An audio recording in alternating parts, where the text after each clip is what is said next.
James Carter had been Victor Langston's driver for 4 years.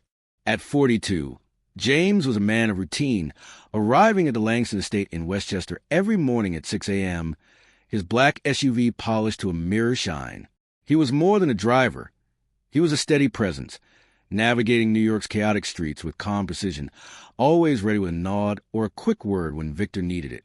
James didn't talk much about himself, but his warm demeanor and knack for remembering details, like Victor's preference for black coffee or the exact route to avoid midtown traffic, made him indispensable.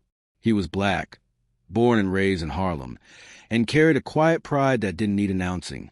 Victor Langston, 58, was the founder of Langston Tech, a cybersecurity firm that had made him one of the richest men in America. His life was a whirlwind of board meetings, private jets, and high-stakes deals. But at home, his world revolved around his daughter, Sophie. At 19, Sophie was bright and sharp-witted, a freshman at NYU studying art history. But 3 years earlier, a car accident had left her paralyzed from the waist down, confined to a wheelchair. The crash had taken her mother, too, leaving Victor and Sophie to navigate their grief together. Victor poured millions into treatments, therapies, and the best care money could buy, but Sophie's condition remained unchanged. She was still the same fierce, funny girl, but her spark dimmed in public, where stares and pity followed her. The gala was an annual event, a fundraiser for spinal injury research hosted at the Plaza Hotel. Victor attended every year, writing checks that earned him applause and headlines. This time, Sophie had insisted on going.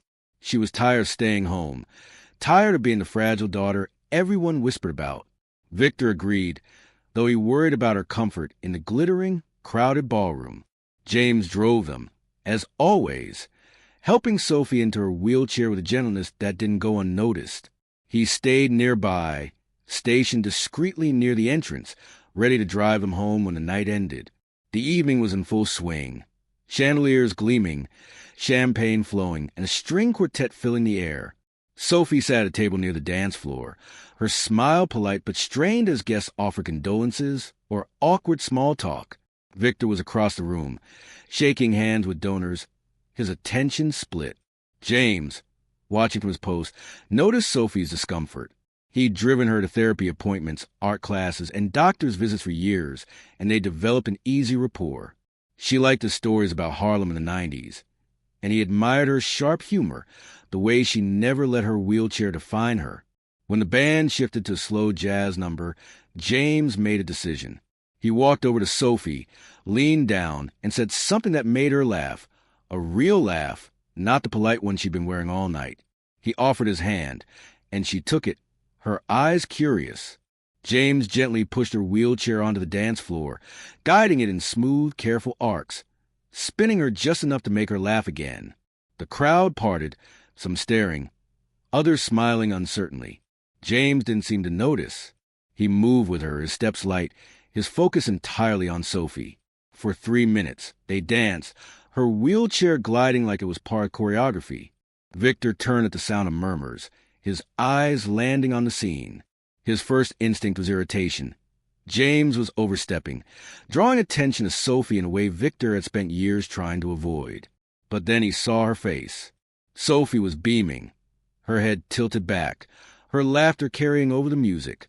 Victor froze, his champagne flute halfway to his lips. He hadn't seen her like that since before the accident. The song ended, and the room erupted in applause.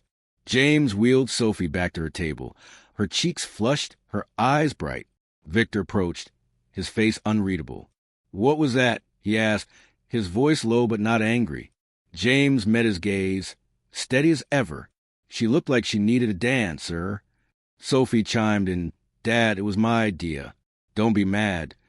Victor didn't respond, just nodded and returned his guess, but his mind was racing. The next day, Victor called James into his office at the estate. James stood, hands clasped, expecting a reprimand. Instead, Victor asked about his life.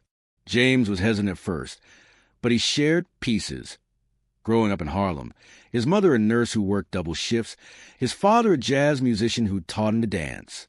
He'd driven taxis before working for Victor, saving every penny for his son's college fund.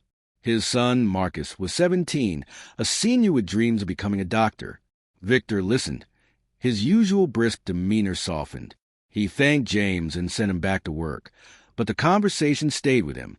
Over the next week, Victor watched James more closely. He noticed the way James checked Sophie's wheelchair before every trip, ensuring it was secure. He saw how Sophie lit up when James told her about his son's latest track meet or a jazz club he'd visited. Victor started asking Sophie about the dance, about James. She talked about how he didn't treat her like she was broken, how he made her feel normal. Victor realized he'd been so focused on fixing Sophie's condition that he'd missed what she needed most. Moments of joy, not pity. Victor did something he'd never done before. He dug into James's life. He had his assistant pull records, not out of suspicion but curiosity. James had no criminal record, no red flags, just a steady work history and a reputation for reliability. Victor learned Marcus, James's son, was on a partial scholarship at a private school but struggling to cover the rest. Victor's mind turned to an idea, one that felt right but risky. He didn't tell anyone, not even Sophie. 2 weeks after the gala, Victor called James back to his office. This time, he handed him an envelope. Inside was a letter confirming a full scholarship from Marcus, covering tuition, books, and living expenses through college and medical school. James stared at it, his hands steady, but his eyes wide. "Why?" he asked, his voice quiet. Victor leaned back in his chair. "You gave my daughter something I couldn't. You reminded her she's still Sophie, not just a girl in a wheelchair. This is my way of saying thank you." James tried to protest, saying he was just doing his job, but Victor waved it off. "It's done," he said. "Marcus deserves it. You deserve it." James nodded, his throat tight, and left the office, the envelope clutched in his hand. Word of Victor's gesture spread, first to the household staff, then to the company. Employees whispered about in the break rooms, stunned that the billionaire known for his ruthless deals had done something so personal. Sophie found out when Marcus, overwhelmed with gratitude, sent her a thank you note, promising to make the most of the opportunity. She cried when she read it, then wheeled herself to her father's study and hugged him, something she hadn't done in years. James didn't change. He still arrived at 6 a.m., still polished the SUV, still drove with the same calm precision. But there was a new ease between him and Victor, a mutual respect that didn't need words. Sophie started joining them on drives sometimes, sitting in the front passenger seat, joking with James about music or Marcus's latest track meet. The gala moment became a story people told. At Langston Tech, in Harlem, at the next year's fundraiser. It wasn't just about a dance. It was about a man who saw a girl, not a disability, and a father who saw a way to repay that. Marcus went on to college, then medical school, specializing in neurology. Sophie graduated from NYU, her art history degree leading her to a job curating exhibits at a local gallery. Victor stepped back from some of his CEO duties, spending more time with Sophie, even taking dance lessons so he could join her on the floor at the next gala. James stayed on as their driver, but he wasn't just a driver anymore. He was family in the way that matters most. The story of that night at the plaza didn't fade. It was told by employees, by donors, by Sophie herself when she gave speeches at fundraisers. It wasn't just about a billionaire's generosity or a driver's kindness. It was about a moment that reminded everyone what it means to see someone really see them and how that can change everything.